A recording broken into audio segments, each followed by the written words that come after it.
મોર મુગટ sir પર અતિ શોભેજી, તે છબી નિરખી નયન અતિ લોભેજી, મૃગમદ ચંદન ચર્ચિત અંગજી, ભ્રુકુટી વિલાસમાં પ્રેરે અનંગજી,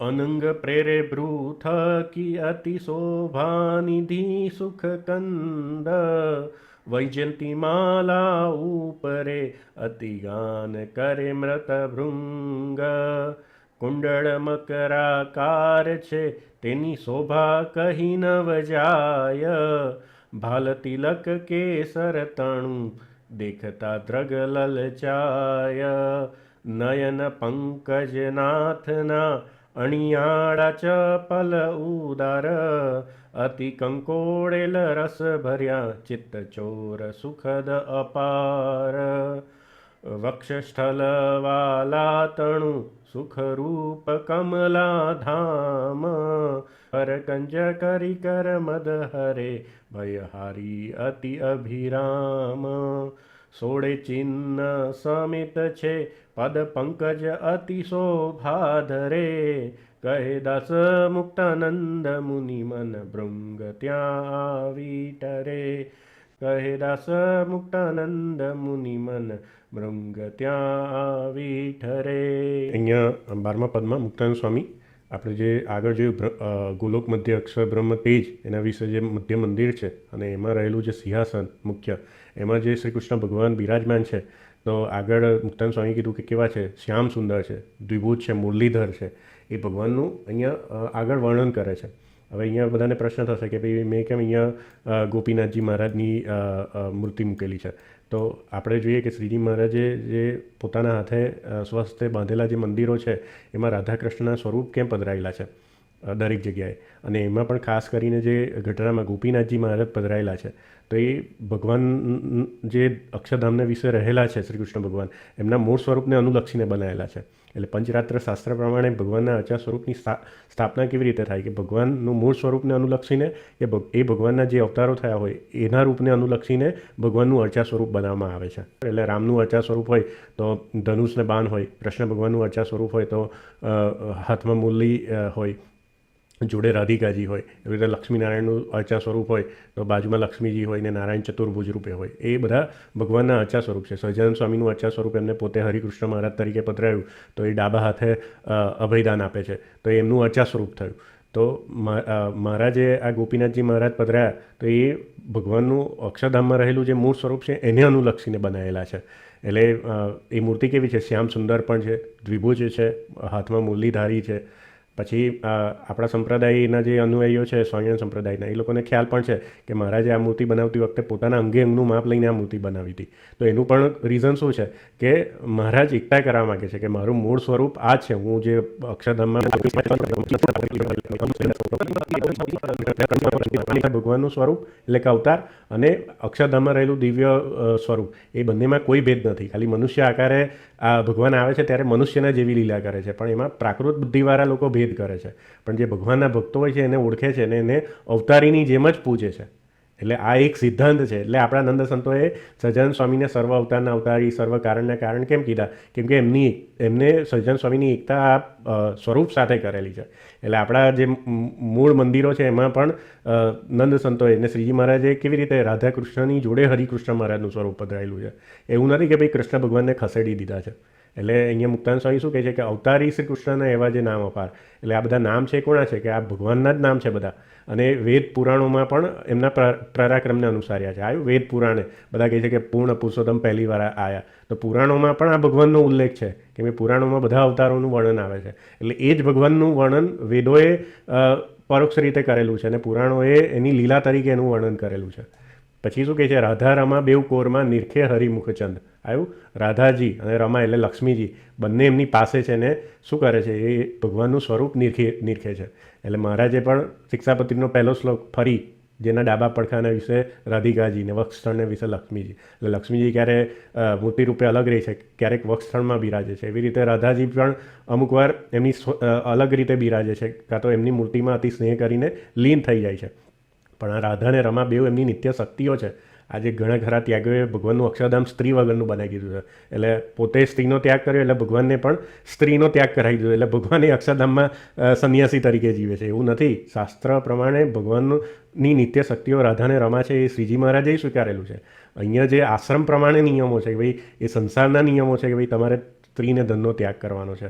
એક જે વર્ણાશ્રમ ધર્મ મહારાજે કીધું એનો એક પાઠ છે કે કુર્વસના નિયમ ને ત્યાગીના નિયમ. એટલે એવું નથી કે ભાઈ ત્યાગીઓના નિયમો ત્યાં પછી અક્ષરધામમાં મૂકવા માટે આપણે ભગવાનને પણ સ્ત્રી વગરના કરી દેવાના. એવું આજના બધા સ્વામિનારાયણના કેટલા સંતો આવી મૂર્ખામી કરે છે કે ભગવાનનું અક્ષરધામનું સ્વરૂપ બી પત્ની વગરનું એટલે કે એમની શક્તિઓ વગરનું બનાવી દીધું કે ભાઈ અહીંયા અમે સ્ત્રી વગરના છે એટલે ભગવાન સ્ત્રી વગરના. એટલે જ્યારે શાસ્ત્ર અભ્યાસ કરે ત્યારે આ બધી વસ્તુઓ સમજાય. નહીં તો જ્યારે આડેધડ કે કોઈની વાતો સાંભળીને બસ પોતાનો અહમ સાચો રાખીને આપણે આપણો ધર્મ પણ પાડીએ તો આપણા ધર્મમાં એટલો અહમ આવી જાય કે આપણને એવું જ લાગે કે ભાઈ આપણે જ સાચા છે અને બીજા બધા ખોટા છે. એટલે લોકો મહારાજની શિક્ષાપત્રીમાંય બધા અનેક અર્થો કરતા હોય કે મહારાજે આમ લખ્યું ને આપણે આમ સમજવા. એટલે મહારાજે આચાર્ય રૂપે શિક્ષાપત્રી લખી છે. એટલે એક એક શબ્દ એમને વિચારીને લખ્યો હોય કે ભાઈ આ એક શબ્દ મારા વેદ વાક્યો છે કે ભવિષ્યના જે આશ્રિતો છે આ મારા શબ્દને અનુસરશે. પણ અત્યારે કળિયુગનો પ્રભાવ કેવો જુઓ તો શિક્ષાપત્રીને બધાએ સાઈડમાં ગણીને તમારા મગજમાં એવો કચરો ભર્યો છે કે શિક્ષાપત્રીના શબ્દો બી તમારા મગજમાં હળતા નથી. આ એક કળિયુગનો પ્રભાવ કહેવાય કે ભગવાનની એક માયા કહેવાય કે જેને બધાને મોહિત કરી લીધા છે. એટલે જ્યારે આપણે મૂળ શાસ્ત્રો એટલે રીતે આ અક્ષર બ્રહ્મધામમાં આવવા માટે 16 દુર્ગરૂપી દ્વાર હતા. તો એને ઉલ્લંઘીને અક્ષર બ્રહ્મધામમાં અવાય છે. તો ત્યાં આગળ પણ બધા દિવ્ય ભવનો આવેલા છે જે હરિભક્તોના. એવી રીતે અક્ષર બ્રહ્મધામ વિશે મધ્ય મંદિરની આસપાસ એકાંતિક ભક્તોના દિવ્ય ધામ છે. બરાબર, એવી રીતે કહે છે. પછી સૌ એકાંતિક ભક્તને પ્રભુ સંગ પૂરણ હેત. એટલે આ જે એકાંતિક ભક્તો છે અક્ષર બ્રહ્મધામમાં એને ભગવાન પ્રત્યે પૂરણ હેત છે. અને એ લોકો નિત્ય શ્રી કૃષ્ણ ભગવાનની સેવા કરે છે. સેવે નિત્ય શ્રી કૃષ્ણને અતિ પ્રેમ ભક્તિ સમેત. સૌ ગોલોક નિવાસથી એને અધિક સુખ આપે હરી.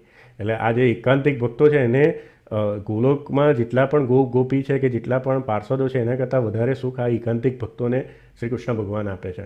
અને મુક્તાનંદ સ્વામી શું કહે છે? શ્રી કૃષ્ણની પ્રભુની સેવામાં રહે અનુસારી.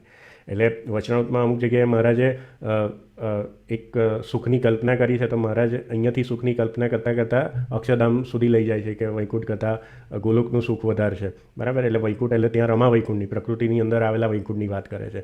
પછી ભગવાનનું ધામ ગોલોકધામની વાત કરે છે. પછી બ્રહ્મપુરની વાત કરે છે. એટલે બ્રહ્મપુરના વિશે ભગવાનનું સુખ એનાથી સૌથી અતિશય છે.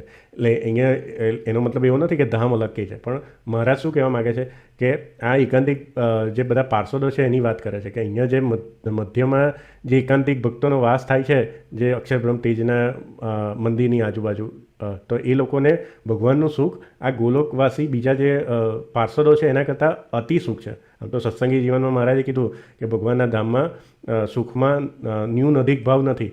પણ અહીંયા મુક્તાનંદ સ્વામી શું કહેવા માગે છે? સુખ બધાની સરખું છે, પણ અહીંયા સુખની કલ્પના સુખની સાપેક્ષા ભગવાનની મૂર્તિ જોડે કરે છે કે ભગવાનની મૂર્તિની નજીક રહેલા છે એટલે એમને સુખ અધિક છે. બરાબર, એટલે મહારાજે વચનામૃતમાં સુખની કલ્પનામાં ગોલોક અને બ્રહ્મપુર ધામને અલગ અલગ ગણેલું છે.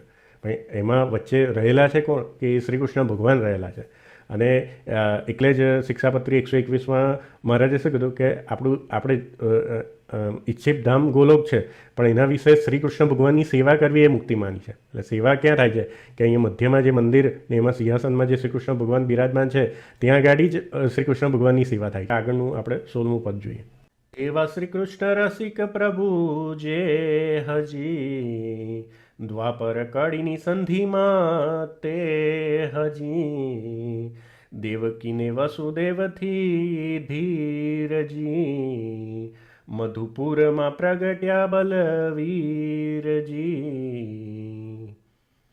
મધુપુરમાં લઈ જન્મને આવ્યા તે ગોકુળ ગામ, તહાનંદાદિક વ્રજવાસીને સુખ આપ્યું સુંદર શ્યામ.